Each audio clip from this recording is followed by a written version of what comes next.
Bonjour tout le monde, mon nom est Julien Brault, cofondateur de Art Bacon. Aujourd'hui, je vais parler d'investir dans les indices. Avant d'entrer dans le cœur du sujet, par contre, juste vous dire, j'ai une super promo pour vous. Puisque vous prenez le temps d'écouter ma vidéo sur le monde de la bourse, je vous donne 10% de rabais à l'abonnement à l'application Art Bacon. Donc, en utilisant le code promo vidéo10, ça vous donne 10% de rabais en vous abonnant à Art Bacon. Donc, profitez de ça. Je ne vous inquiète pas plus longtemps avec ma plug pour l'application Art Bacon.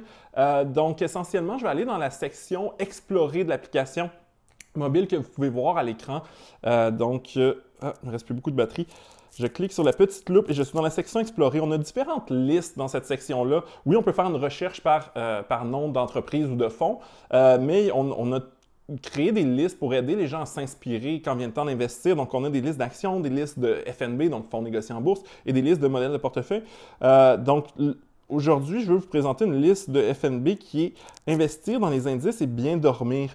Je trouve qu'elle est tout particulièrement à propos présentement parce que l'idée, c'est que, tu sais, dans la plupart de mes vidéos, je parle d'action. Et là, je dis, si vous voulez investir dans un secteur qui est non cyclique puis qui se comporte mieux, investissez là-dedans. Puis ensuite, une fois qu'on a choisi dans quel secteur, il faut choisir les entreprises, il faut lire les rapports annuels. Nous, on regarde ensemble quelques ratios puis les plus importants. Mais il y a beaucoup d'anxiété par rapport à ça. Il existe plus que 30 000 titres financiers qu'on traque avec Art Bacon. Si vous investissez à l'extérieur des bourses nord-américaines, c'est encore plus.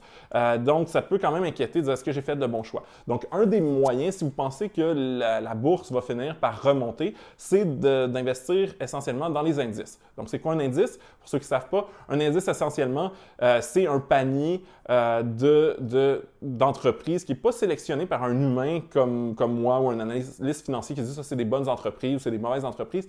C'est tout simplement, en général, c'est macro. Donc, mettons, les indices les plus populaires au Canada, on parle beaucoup du TSX 60. Donc, c'est les 60 plus grandes entreprises au Canada cotées au TSX. Aux États-Unis, l'indice de référence le plus populaire, c'est le S&P 500.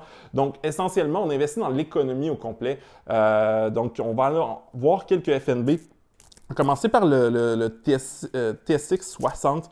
Donc, TSX 60, on investit en équité. Donc, ici, une des choses très importantes quand vous choisissez un fonds négocié en bourse, c'est quoi les frais de gestion? Frais de gestion, c'est le pourcentage de votre actif que vous allez payer en frais par année. Donc, on est quand même très bas là, avec le iShares S&P TSX 60. On est à 0,15 donc, c'est vraiment pas cher. Par comparaison, il y a des fonds communs qui vont prendre jusqu'à 2 et 3 de votre argent. Donc là, on est à 0,15. Donc, c'est raisonnable.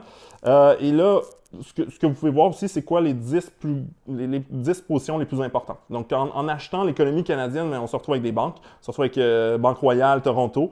Donc, ça, c'est les 10 positions les plus importantes, mais essentiellement, il y a 60 positions dans ce fonds-là. C'est le TSX 60, les 60 plus grandes entreprises. Donc, c'est sûr qu'on ne choisit pas les entreprises, mais on se dit, l'économie va finir par repartir. Et quand l'économie va repartir, je vais avoir investi dans l'économie. Donc, l'économie, présentement, sa valorisation est plus basse. Donc, c'est un moyen de se simplifier la vie.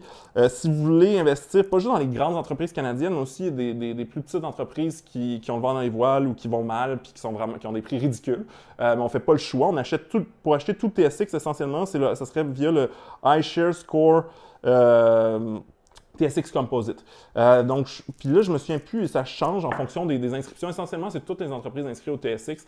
Il y a plus que 200, entre 200 et 300, si ma mémoire est bonne, titres. Donc, encore une fois, les plus grosses entreprises, vont ressembler pas mal. C'est les Banque Royale, Toronto Dominion sont les plus grandes entreprises. Donc, c'est des indices qui sont pondérés. Donc, plus l'entreprise est grande, plus l'indice va être influencé par le titre. Au niveau des frais de gestion, on est à 0,05. Donc, on est encore vraiment pas cher. Donc, ce qui est quand même bien. Donc, c'est un moyen pour investir dans l'économie canadienne. Allons voir l'économie américaine.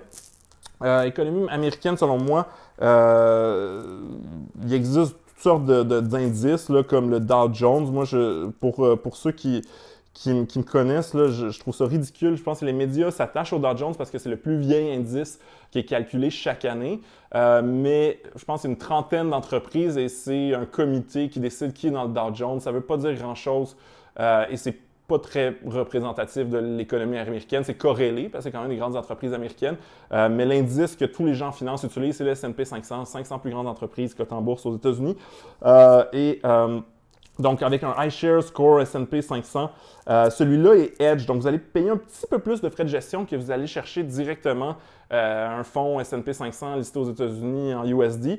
La beauté de ça, c'est que celui-là, en fait, il y a une variation présentement. Le dollar canadien est faible.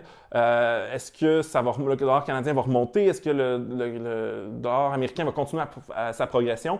En achetant un fonds négocié en bourse qui est hedge pour la devise canadienne, ça serait une couverture au niveau des devises, peu importe ce qui se passe au niveau du couple de devises CAD-USD, votre investissement va valoir la même chose. Donc, essentiellement, ils vont se couvrir avec des produits dérivés, des swaps, probablement. Donc là, c'est les futures. En fait, on les voit ici là, dans les positions. Donc, essentiellement, ils vont chercher un FNB qui est le iShares Core S&P 500 et ils vont acheter des forwards, donc je pense qu'on appelle ça en français, comment on dit ça?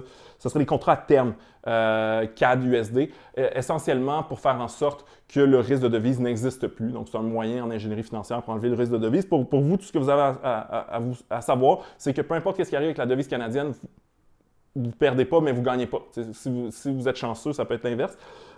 Et essentiellement, on investit dans toutes les compagnies américaines. Donc, ça serait les compagnies américaines les plus grandes qui auraient le plus d'impact. Donc, si on avait le holding, mettons, du S&P 500 ETF, on aurait les grandes entreprises comme Apple là, qui seraient dans le top 10. Et on peut aller aussi voir d'autres pays. On se dit, moi, je trouve que la Chine, présentement, est sous-évaluée, puis c'est l'avenir. On a un indice chinois qui est en investissant, mettons, dans BMO, China Equity Index, on investit dans les plus grandes entreprises chinoises. Donc, on est exposé, bien entendu, à Alibaba, qui est le géant du e-commerce, China Mobile, le plus gros opérateur télécom. Donc, c'est un moyen aussi, plutôt qu'essayer de choisir titre par titre, on investit dans l'économie au complet. Il y a aussi, on a l'Inde. Il y en existe autant. Là, c'est juste une petite liste pour inspirer les gens, mais en fait, il y en a des centaines. Donc, BMO India Equity, donc c'est basé sur le Bombay Stock Exchange 100 ou le Bombay Stock Exchange 100. Donc, plus grandes entreprises cotées au Stock Exchange de Mumbai. Le nom de la ville, c'est Mumbai, mais je pense que l'indice, c'est encore Bombay.